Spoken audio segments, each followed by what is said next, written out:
Bonjour à tous et à toutes, bienvenue sur ce plateau de la 5e édition des JFR 365. Et puis comme vous le voyez, un plateau assez exceptionnel aujourd'hui parce que qui dit plateau exceptionnel dit événement exceptionnel. Aujourd'hui, ce plateau sera centré sur la remise du Data Challenge 2021, Data Challenge qui avait été initié lors des Journées francophones de radiologie en octobre dernier.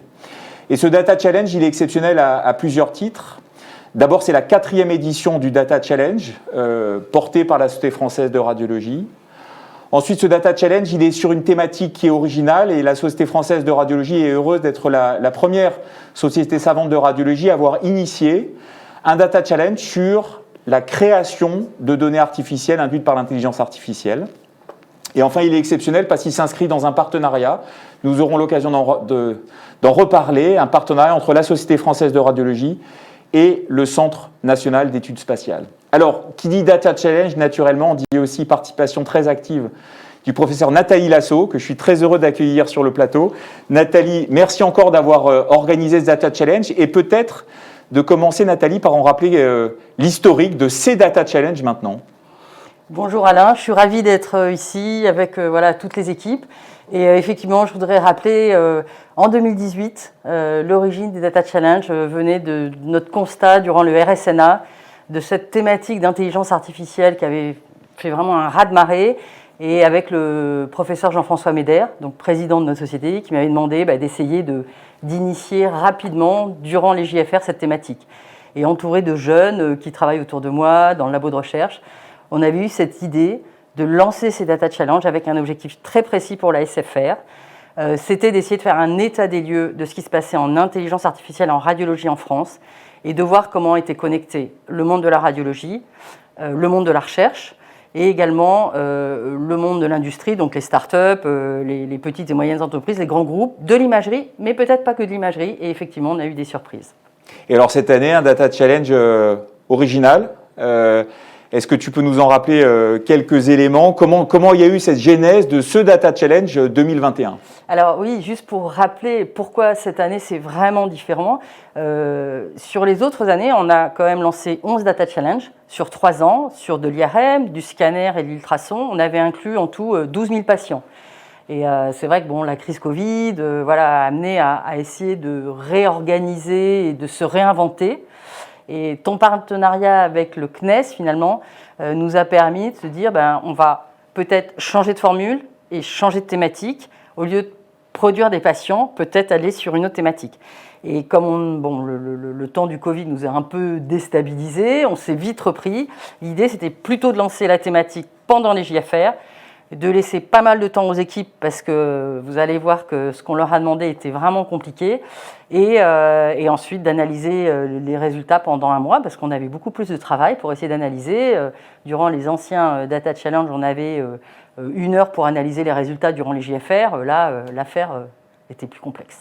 Alors, tu as cité le Centre national d'études spatiales. Peut-être qu'on va donner la parole à Éric Morand. Éric Morand, qui est coordinateur des activités d'intelligence artificielle au Centre national d'études spatiales à Toulouse.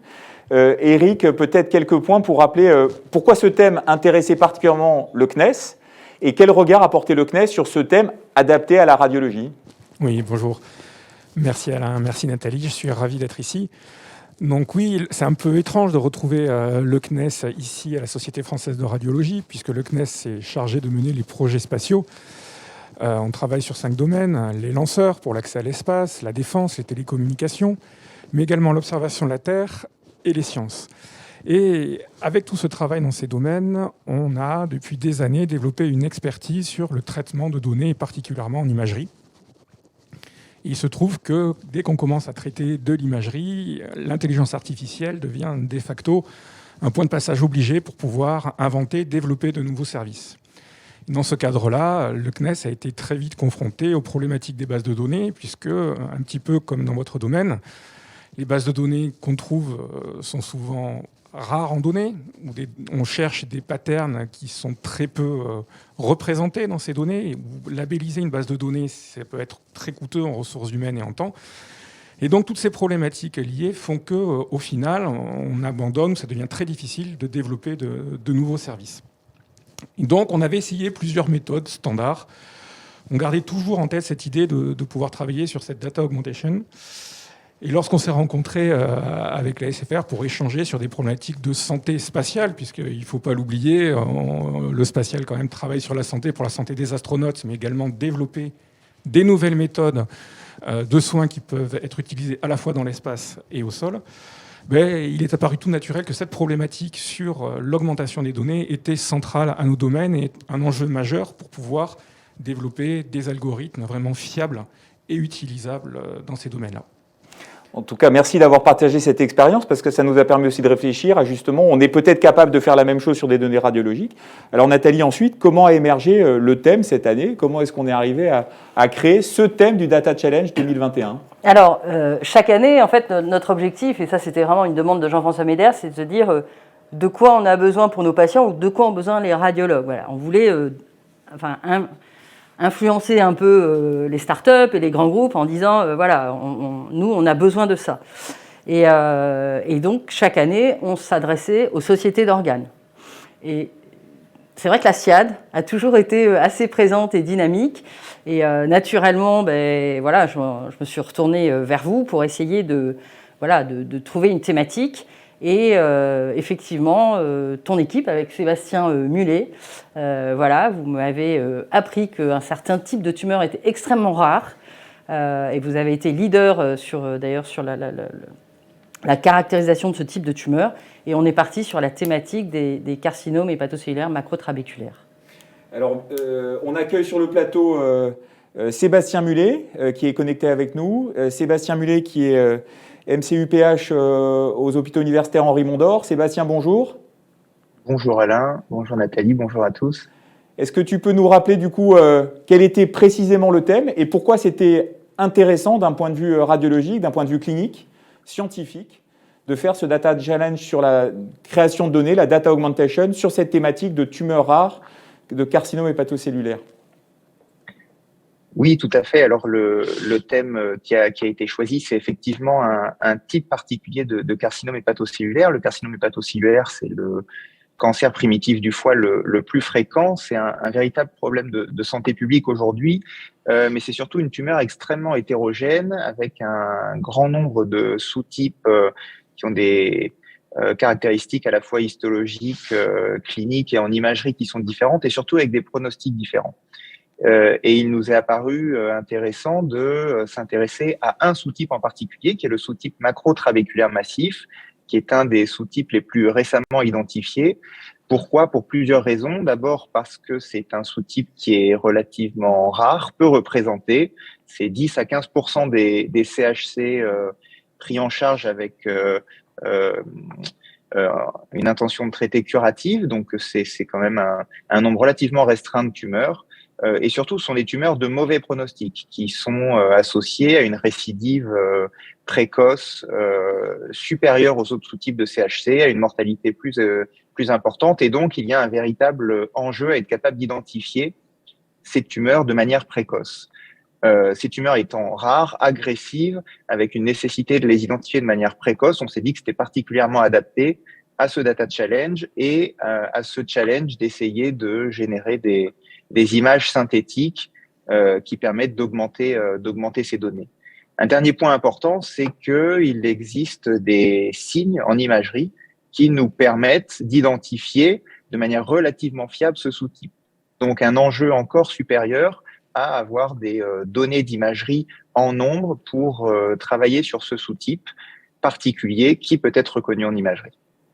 Merci Sébastien. Donc une tumeur rare, grave, qu'il faut savoir détecter et pour laquelle les bases de données sont en nombre restreint. Finalement, c'était un thème qui se portait vraiment parfaitement bien à ce Data Challenge. J'allais dire maintenant, une fois qu'on avait choisi le thème, le plus facile était fait. Et puis après, faut orchestrer tout ça. Et Nathalie, pour la 4e année, toi, ton équipe que tu vas nous présenter, ont orchestré ça. Alors comment ça s'est passé en pratique? Alors, il a fallu d'abord s'entourer d'experts pour essayer de trouver la méthode. Et donc là, on a fait appel à 2 professeurs de Centrale Supélec, donc le professeur Hugues Talbot et le professeur Arthur Tenenhaus, et également du CNES Orphée Faucose. Voilà, donc ça, c'était les experts. Mais vous savez qu'il y a toujours les patrons, mais également les petites mains et brillantes qui travaillent. Et donc là, je voudrais vraiment présenter 2 jeunes qui ont énormément travaillé. Donc Younes Belkouchi, qui est thésard, qui est centralien et en 2e année de thèse en intelligence artificielle, qui est donc financé par Data IA de Paris-Saclay. Et puis Litisha Lawrence, qui est data scientist, qui va bientôt commencer sa thèse de sciences. Et donc ces 2 jeunes ont été vraiment la cheville ouvrière et ont énormément travaillé avec beaucoup de motivation, beaucoup d'envie. Et on a eu des soirées bien chaude, voilà, bon, pour mettre tout en musique. Litisha, Younes, on va vous inviter à venir sur le plateau et peut-être présenter avec quelques diapositives à l'ensemble des auditeurs comment s'est passé en pratique cette mise en œuvre de Data Challenge, et peut-être Litisha pour commencer, pour expliquer comment se sont fait ces inclusions, comment, voilà, la cuisine en fait de ce Data Challenge. Merci Alain, merci Nathalie. Pour le dataset, on a eu 91 cas exploitables et ces patients devaient avoir une tumeur réséquée et les radiologues devaient nous donner les radiologues devaient nous envoyer 3 images de la tumeur avec les coupes avec le coupe avec le plus grand diamètre, dont 3 images, T1 artériel, T1 portal et T2. Donc, voici les 7 centres inclus. Donc, pour la région Île-de-France, on a eu 4 hôpitaux. Le centre APHP Henri Mondot avec vous et Dr Sébastien Moulet. APHP Boujon avec professeur Valérie Villegrand, APHP Paul Bruce avec professeur Maïté Levin, Institut Gustave Roussy avec professeur Nathalie Lasso, et dans les provinces, on a eu hôpital universitaire Nancy avec professeur Valérie Laurent, CHU Reims avec professeur Christine Offel et CHU Bordeaux avec professeur Hervé Trio. Donc on voudrait vraiment tous les remercier parce que c'est vraiment effectivement des tumeurs très rares. Initialement, on s'était donné l'objectif d'essayer de récupérer 100 cas et finalement on en a eu 91, mais je vois que ça n'a pas posé de problème pour les équipes. Donc voilà, en tout cas merci Alain et merci à la SIAD d'avoir motivé toutes les équipes en France pour essayer de récupérer ces tumeurs rares. Absolument. Et alors, une fois qu'on avait sélectionné les tumeurs rares, Younes, il fallait trouver une méthodologie non critiquable qui permette justement ensuite de juger comment allaient être évaluées les images que les différentes équipes qui sont là devaient générer à partir de ce dataset initial qui était fourni. Effectivement, il faut savoir que évaluer des images générées est un problème très difficile. Donc on a essayé de faire au mieux pour satisfaire tout le monde, satisfaire ce Data Challenge finalement. Donc je vais essayer de vous expliquer comment on a évalué toutes les générations. Donc on a divisé en 2, on a fait une évaluation quantitative qui va se baser sur des outils statistiques à large échelle pour justement donner un score finalement aux 1000 cas que les candidats ont générés. Et ensuite, nous avons sélectionné parmi ces 1000 cas des échantillons qui seront représentatifs de tous les cas générés et nous les avons fait évaluer de manière qualitative par 3 radiologues. Donc, en ce qui concerne la méthode de scoring quantitative, donc, pour évaluer ces cas, parce que les candidats ont été contraints à générer 3 différents types d'images pour un même patient. Et donc, pour pouvoir justement étudier les 3 en même temps, ce que nous avons fait, c'est que nous avons concaténé ces 3 images en une image à 3 canaux.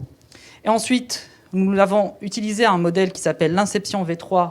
Et bien sûr, on n'a utilisé que les couches de convolution pour obtenir une représentation du coup d'un cas généré. Et donc, grâce à cette représentation, nous avons toutes les informations pertinentes qui sont dans chaque cas. Et donc, avec ça, nous pouvons faire des études de similarité avec les cas qui sont réels. Et donc, en ce qui concerne l'évaluation quantitative, donc les outils statistiques que nous avons utilisés, on s'est basé sur 2 aspects. Donc, le premier est la similarité aux données réelles. Et donc, pour cela, on a utilisé une distance qu'on appelle la Frechet Inception Distance, et donc il va nous permettre de mesurer à quel point les images qui ont été générées par les candidats se rapprochent de l'ensemble des images réelles, des IRM réelles. Et ensuite, nous avons aussi essayé d'évaluer la diversité des données. Et donc pour ça, nous avons utilisé un calcul de précision en utilisant un classifier d'un plus proche voisin. Et donc celui-ci va nous permettre de voir si les images qui ont été générées sont assez diverses entre elles. Donc c'est une méthodologie un peu particulière, mais elle fonctionne plutôt bien. Et donc la moyenne de ces deux scores nous donne notre score finalement quantitatif. Voilà. Et en ce qui concerne la méthode d'évaluation qualitative, comme on vous l'a présenté, nous avons sélectionné certains scanners, certains IRM, excusez-moi, qui vont être évalués par des radiologues. Et donc, les radiologues se sont basés sur ces 5 critères pour évaluer chaque cas. Donc, on a la morphologie réaliste du foie, qui est un aspect important pour ce sous-type de cancer. Une morphologie de la lésion qui va être compatible avec celle primitive du foie. On aura aussi une prévalence de la nécrose qui va être évaluée, ainsi que la cinétique de rehaussement, vu qu'on a le T1 artériel, le T1 portal et le T2. Et à la fin, on voudrait voir une cohérence anatomique des 3 images, donc qu'elles appartiennent bien au même cas et qu'elles sont cohérentes entre elles. Voilà. Donc, en ce qui concerne la sélection des scanners, donc, comme je vous l'avais dit précédemment, nous avons essayé de faire en sorte de prendre des cas, donc sélectionner 10 cas qui seront le plus représentatifs de l'ensemble des 1000 points générés. Et donc pour ça, ce que nous avons essayé de faire, c'est de clusteriser, enfin ce que nous avons fait, c'est nous avons clusterisé du coup tous les points, tous les cas que les candidats ont générés pour chaque candidat, et nous en avons sélectionné les 10 plus proches des centres. Donc ceci est une représentation en 2 dimensions de ce qu'on a essayé de faire, donc ça va vous donner une idée sur comment ça a fini, quel résultat ça a donné finalement. Et donc vous voyez ici le nombre, tous les cas qui ont été réels et générés dans un espace de 2 dimensions. Les points rouges vont représenter les cas réels. Donc vous voyez qu'il y a certains points qui gravitent autour de ces cas réels, il y en a d'autres qui sont un peu plus loin. Et donc ensuite nous avons séparé du coup chaque cas par groupe. Et donc, au final, nous avons sélectionné les 10 points qui vont être finalement assez éparpillés sur le nuage de points que vous voyez devant vous par rapport à chaque groupe. Et donc, c'est une représentation de à quel point nous avons sélectionné des cas qui représentent assez bien la génération de tous les candidats. Voilà. Et donc, je vous présente quelques exemples de génération. Donc, on a le premier cas où nous avons un T1 artériel ici, suivi d'un T1 portal et du T2. Donc c'est un cas qui était plutôt très très bon de notre point de vue, subjectif bien sûr. Et voilà un deuxième cas aussi. Donc voici la phase artérielle, portal et ensuite T2. Voilà. Et donc en ce qui concerne le résultat final, donc le score final va être finalement cette moyenne entre l'évaluation quantitative que je vous ai présentée et l'évaluation qualitative des 3 radiologues. Voilà. Merci Younes.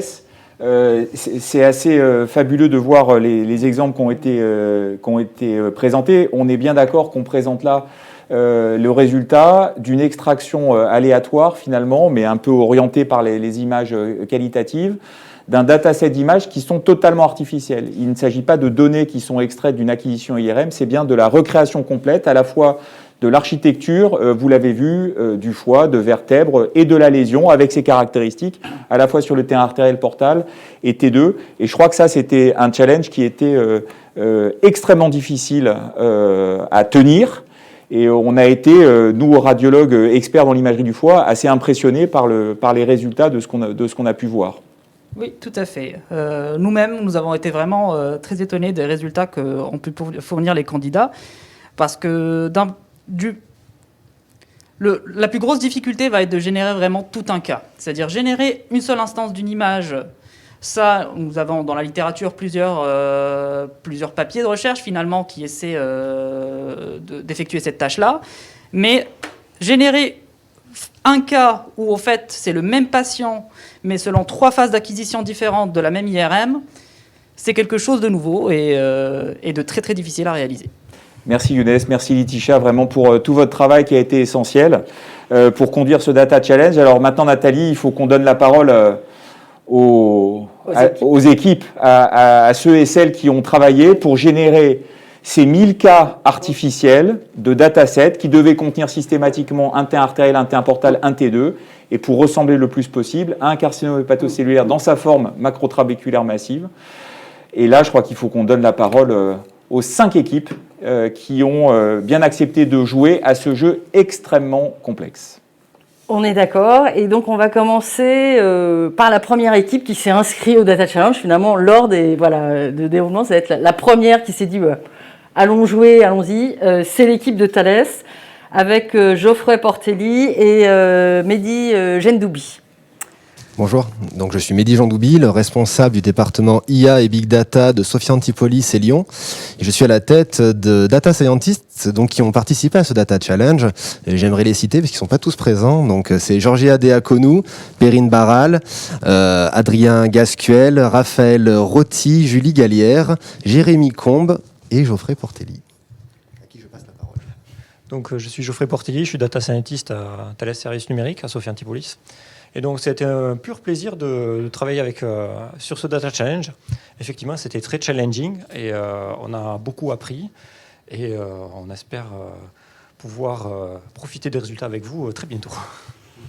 Écoutez, en tout cas, un grand merci. Et on a vu qu'effectivement, vous aviez une équipe bien musclée. D'ailleurs, comme les autres groupes, on voyait que ça s'agrégeait. Et on a eu pas mal d'échanges et vraiment, un grand merci pour avoir... lancer la première équipe, parce que ça nous a permis après d'attirer en disant mais vous savez, Thales est présent, donc du coup, certains autres se sont positionnés. Du coup, la deuxième équipe à s'inscrire, ravi d'accueillir Vincent Couteau de Philips. Oui, bonjour. Alors effectivement, moi je suis chercheur chez Philips en traitement de l'image médicale. Et donc ce challenge, il était effectivement très particulier. D'une part, il y avait plusieurs difficultés, notamment que 91 cas, c'est assez peu pour des méthodes de génération. Dans la littérature, on a plutôt l'habitude d'utiliser des bases de données qui comprennent des millions d'images, donc c'était un challenge vraiment très intéressant. Et aussi le fait qu'en général, pour un challenge, on a une métrique assez claire à optimiser. Dans le cas de la classification ou de la segmentation, on peut prendre un dataset de validation pour tester nos algorithmes avec une métrique claire. Là, c'était plus qualitatif. Donc ça faisait deux gros défis pour ce challenge, mais ce qui en a fait un challenge très intéressant. En tout cas, merci beaucoup, Philippe. Et vous êtes fidèle chaque année aux participations des Data Challenge. Donc, on vous remercie. Alors, troisième équipe à s'inscrire, très intéressante, le docteur Olivier Mérignac. Bonjour, donc je représente une équipe qui est un peu cosmopolite, qui était à cheval entre la Colombie et puis en France, les villes de Toulouse, la ville de Lyon et la ville du Kremlin-Bicêtre. Donc on est une équipe 100% académique, donc il y a Creatis à Lyon, l'IRIT à Toulouse et l'Université industrielle de Santander en Colombie. On a trouvé que le Data Challenge était extrêmement intéressant.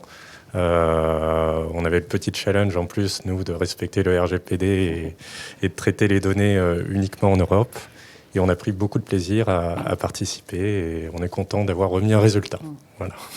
En tout cas, un grand merci. Et ça remonte encore, comme les autres années, certaines équipes avec une stratégie d'alliance. Parce qu'effectivement, vous l'avez expliqué, il y avait Toulouse, la Colombie, Lyon. Et on voit que chaque année, finalement, il y a des équipes qui trouvent des stratégies pour essayer de répondre à la question. Donc, bravo Olivier. Puis Olivier est de mon université et dans mon labo de recherche Biomaps. Donc, j'étais ravie de voir un radiologue partir dans l'aventure. En tout cas, bravo. Alors, la quatrième équipe, c'est Alexandre Bonne de Guerbet et qui est représenté aujourd'hui par Omar Ali. Bonjour à toutes et à tous. Je suis Omar Ali, doctorant à Guerbet. D'abord, j'aimerais remercier Alain et Nathalie pour l'invitation d'aujourd'hui et pour l'organisation de ce challenge. Nous étions ravis à Guerbet d'avoir pu y participer. Ça a été l'occasion de de s'ouvrir l'esprit à une nouvelle application de l'IA en oncologie qui est la synthèse d'images. Et donc pour ce challenge, plutôt que de développer des méthodes pour synthétiser des IRM à partir de vecteurs aléatoires, nous avons développé un algorithme qui réalise cette synthèse à partir d'IRM hépatiques complémentaires, extraits de bases de données publiques et privées. Comme aucune hypothèse n'a été faite sur les lésions de ces images, on a pu rassembler une grande quantité et donc pour fournir un a priori sur l'anatomie générale des lésions hépatiques. Et donc, au-delà de ce challenge, nous allons continuer à améliorer notre méthode et à tester son potentiel pour renforcer les performances de nos algorithmes sur les tâches plus classiques de segmentation et de classification. Et merci encore pour cette invitation et bravo à tous les participants. Et nous attendons le prochain challenge avec impatience. Merci. Merci beaucoup Gerbet. Et c'est vrai, je voudrais remercier aussi François Nicolas, qui est vraiment le responsable de cette nouvelle business unit en IA chez Gerbet qui a démarré. Et vous êtes assez dynamique, donc voilà, c'est bien. Vous vous enclenchez et vous rattrapez tous les wagons avec brio. Donc bravo. Alors la cinquième équipe, malheureusement, la société CS Group n'a pas pu se déplacer. Voilà, elle était représentée par Christelle Vignon, mais on les remercie d'avoir participé à cette compétition. Ils sont dans l'aéronautique, donc un peu comme Thales, voilà, c'était des équipes challenging. Comme les autres années, on avait eu le groupe Renault, IBM, voilà, et chaque année, on est ravis finalement d'accueillir et d'enrichir le monde de la radiologie. Je pense que c'est important de mixer les connaissances, les cerveaux, les angles d'attaque. Et franchement, moi, j'adore voir arriver des équipes qui ne sont pas forcément du milieu médical et du milieu de la radiologie. C'est très enrichissant. En tout cas, Nathalie, je crois que c'est maintenant le moment d'abord de remercier et de féliciter toutes les équipes qui ont répondu, qui ont toutes été capables de fournir dans les délais contraints qu'on avait imposés ces 1000 datasets d'images générées de façon artificielle. En tant que tel, moi, je suis très heureux qu'il y ait des équipes académiques, industrielles, françaises, francophones, qui aient pu générer ces données. Je suis convaincu que les publications qui seront issues de ce Data Challenge seront encore une fois des publications marquantes, comme l'ont été les précédentes. Et je crois que ça donnera une tonalité à la recherche en imagerie radiologique sur cette thématique des GAN très intéressante. Donc, d'ores et déjà, avant de passer à la cérémonie de remise particulièrement, je voulais vraiment qu'on salue ces 5 équipes qui ont accepté de jouer à ce Data Challenge. Vraiment, merci et bravo au nom de la Société française de radiologie pour tout le travail qui a été accompli. Et merci au CNES d'avoir aidé à construire cette thématique très importante dans le vrai sens d'un partenariat entre nos deux organisations.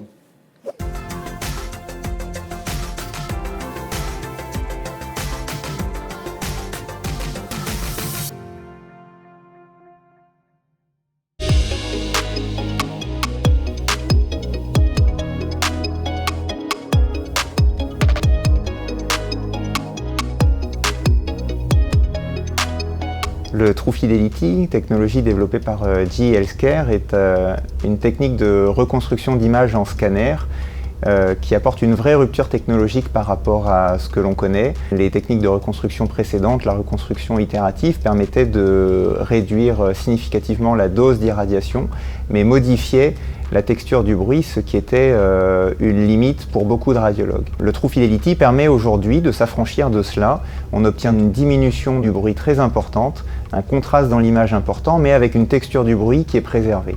Et donc cette technologie aujourd'hui apporte cet avantage majeur à l'ensemble des radiologues et on le voit bien pour ma pratique en imagerie abdominopelvienne, que ce soit oncologique ou des urgences, avec vraiment une diminution du bruit tout en conservant cette texture du bruit et un contraste dans l'image qui est optimisé. Cette optimisation est obtenue également en combinant cette technique avec le JSI qui nous offre une imagerie fonctionnelle supplémentaire avec des images monochromatiques à bas niveau d'énergie avec des concentrations d'iode locales qui apportent une information supplémentaire qui est maximisée grâce à l'utilisation du True Fidelity.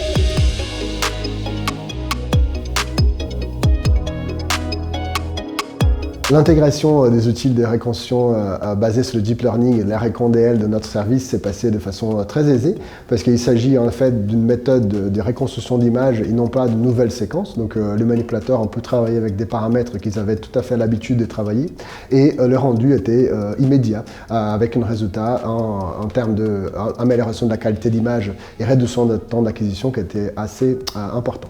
L'avant et après l'installation de la RECON-DL dans notre service, c'était quand même assez facile, ça marquait quand même un changement net en termes de qualité d'image et workflow de patient après l'installation de cette option de reconstruction, puisque la qualité d'image, l'amélioration de la qualité d'image procurée par la RECON-DL a été un élément important pour déjà du côté des radiologues une habitude de travailler avec des séquences et des images de meilleure qualité, et du côté des patients, une amélioration de workflow et de temps de machine qui a été très appréciée par nos clients. La mise en disponibilité de la RECON-DL de notre département, ça nous a permis en effet d'avoir déjà une amélioration très claire en qualité d'image, mais qui nous a permis au même temps de réduire le temps d'acquisition, ce qui non seulement a entraîné un gain en termes disons, qualité de prestation, mais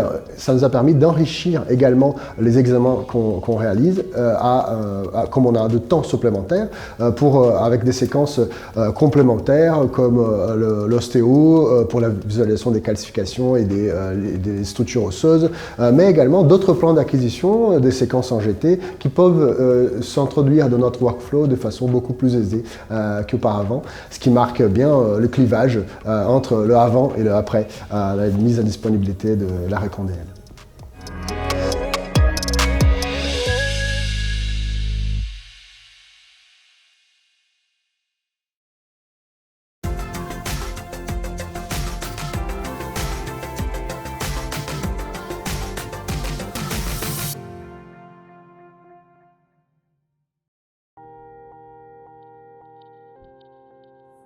Bonjour à tous.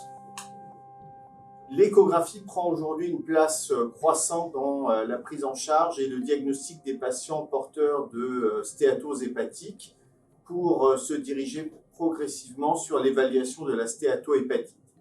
Cette prise en charge, elle est possible grâce à l'introduction de nouveaux outils, des outils de quantification non seulement de la fibrose hépatique, et on sait qu'aujourd'hui on peut mesurer de façon fiable et reproductible la fibrose hépatique chez les patients porteurs de stéatose, et on sait que c'est un véritable challenge puisque l'atténuation hépatique rend cette mesure encore un peu plus compliquée que celle du foie d'hépatopathie chronique.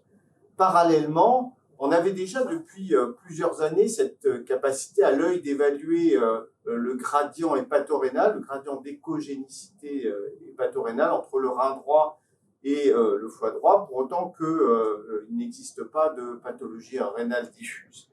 Parallèlement, on voit apparaître de nouveaux outils de la quantification de l'atténuation hépatique, et donc pour laquelle la stéatose constitue un pourvoyeur très significatif.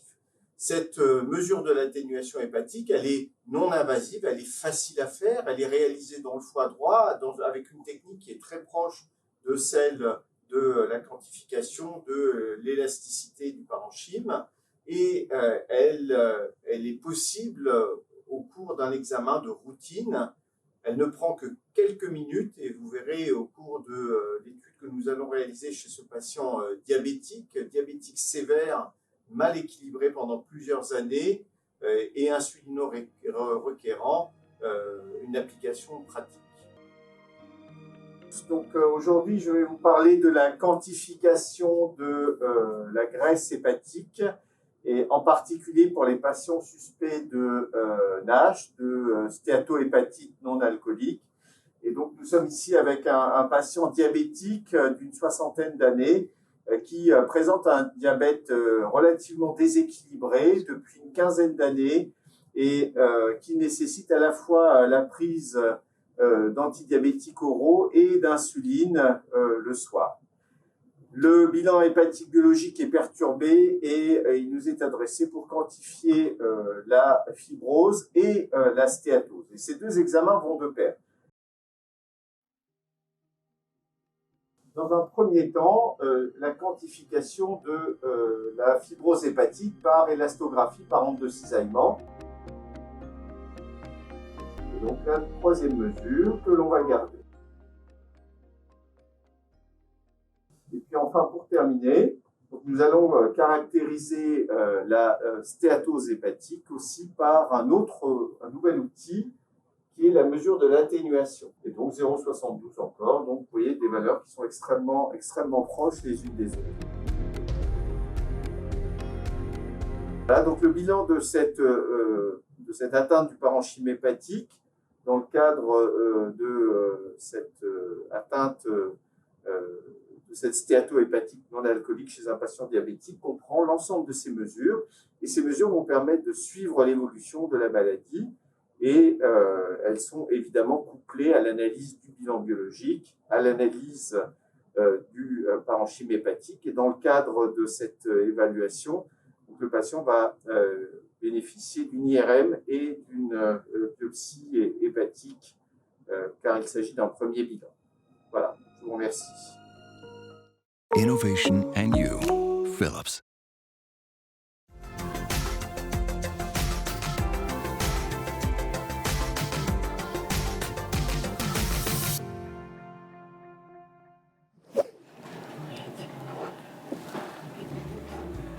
Nathalie, c'est maintenant venu le temps de remettre tous ces prix de ce 4e Data Challenge de la Société française de radiologie, Data Challenge 2021. Nathalie, la parole est à toi pour les résultats.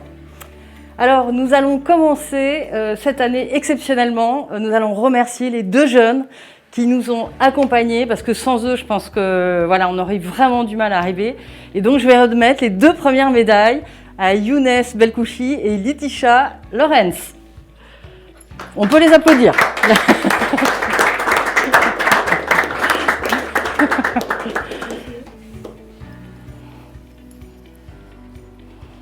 Voilà, un grand merci à vous, votre investissement, votre sourire, votre motivation, voilà. Merci. Bravo, et on sait qu'on vous suivra sur tout votre parcours professionnel. Bravo. Alors, du coup, on a dit 5e place, CS Group, Christelle Vrignon, qui n'est pas là, mais donc on lui remettra sa médaille lorsqu'elle viendra, voilà, à la Société française de radiologie. Et donc bravo à eux aussi d'avoir voilà, embarqué le Data Challenge en dernier, mais vraiment voilà, d'avoir joué le jeu. Ensuite est arrivé 4e, l'équipe Thales. Bravo.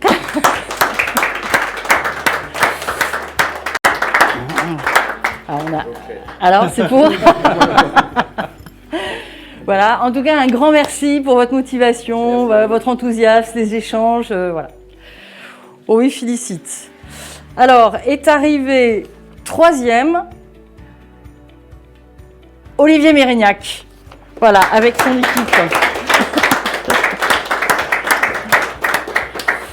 Et encore bravo pour avoir emmené Creatis, Toulouse, la Colombie, vraiment, et voilà, très fier de toi. Et donc, il nous reste 2 équipes, on va leur demander de s'avancer. Donc nous avons Philips et Gerbet. Avancez-vous. Et donc on va annoncer le gagnant. Voilà. Donc le gagnant de ce Data Challenge est l'équipe Philips.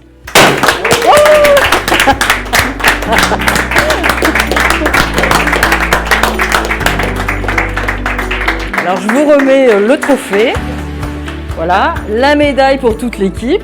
Voilà, également, je sais que Nicolas Villain était voilà, très motivé aussi. Et vraiment aussi, voilà, une super félicitation à Gerbet, voilà, pour avoir participé, généré aussi des très belles images. Tous, voilà, je voulais vraiment vous remercier parce qu'on a été dans l'évaluation qualitative extrêmement voilà, impressionnés. En tout cas, voilà, bravo, bravo Philips. On vous laisse la parole. Eh ben, merci beaucoup, je suis très fier d'avoir, avec mon équipe, on est très fiers d'avoir remporté ce challenge qui était, comme je l'ai dit, assez difficile, enfin même très difficile. Donc déjà merci beaucoup à la Société française de radiologie de l'avoir organisé. Merci à nos compétiteurs, hein, sans qui ce trophée n'aurait pas de valeur, et je suis sûr que vous avez fait de très belles images. Voilà, bravo à mon équipe, je vais un peu les citer. Donc il y avait Cheng Zheng, Caroline Reynaud, Carole Lazarus, Antoine Olivier, Mathieu Decrène, Nicolas Villain. J'espère ne pas en oublier. Donc bravo à vous tous qui ont fait un super travail. Et c'est tout, je pense. Je vais remercier tout le monde. Merci, je suis encore très fier et très content d'avoir gagné ce challenge. Merci et bravo à vous. Merci beaucoup.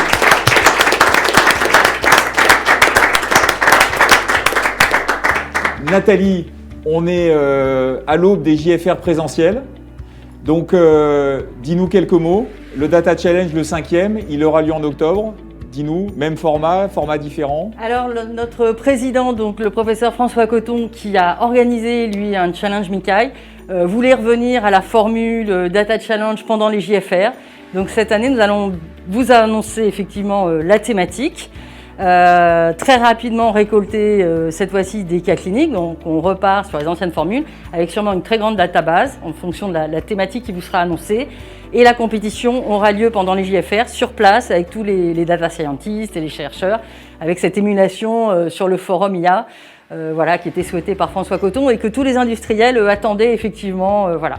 Donc vraiment voilà, une cohésion de groupe très importante pendant ces JFR, on attend ça avec impatience.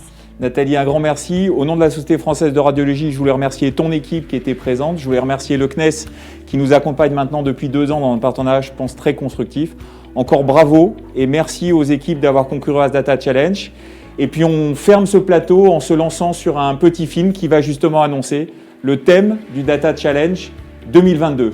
Merci à tous de nous avoir regardés et à bientôt pour la 6e émission des JFR 365.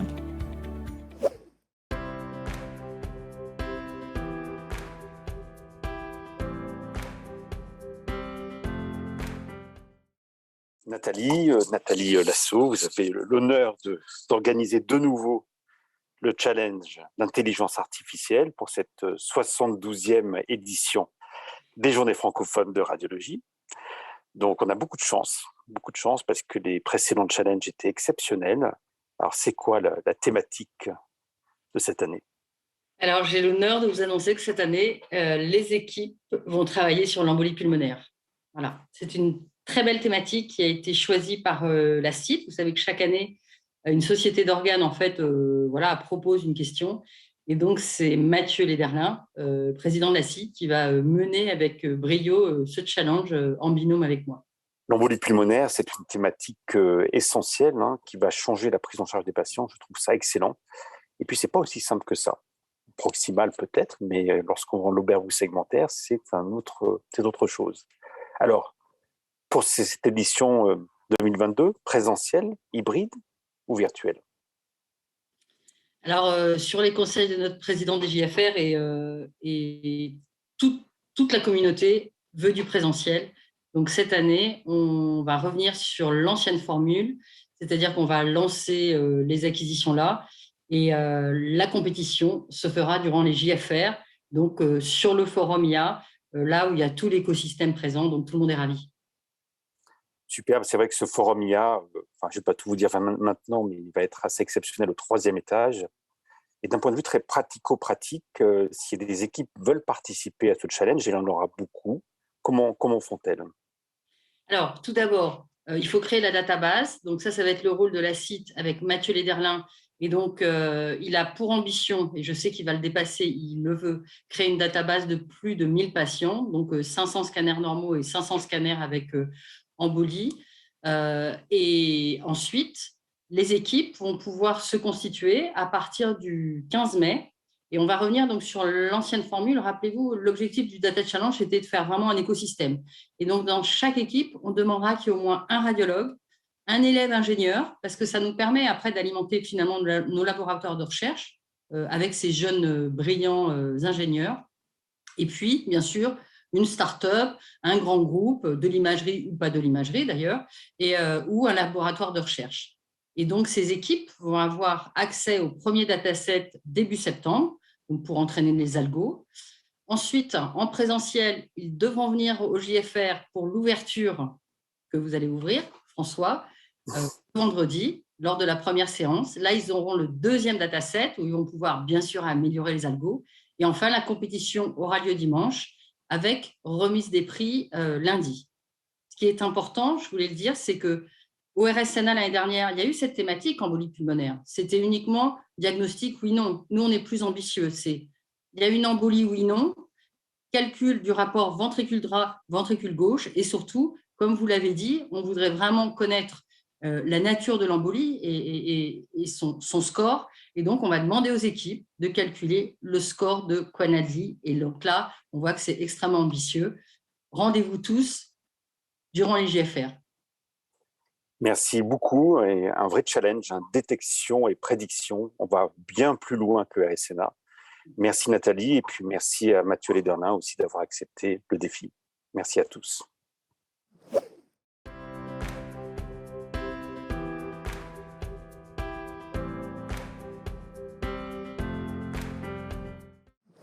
Donc Vincent Couteau, vous avez gagné cette année ce magnifique Data Challenge. Ce n'est pas la première fois que vous gagnez les Data Challenge.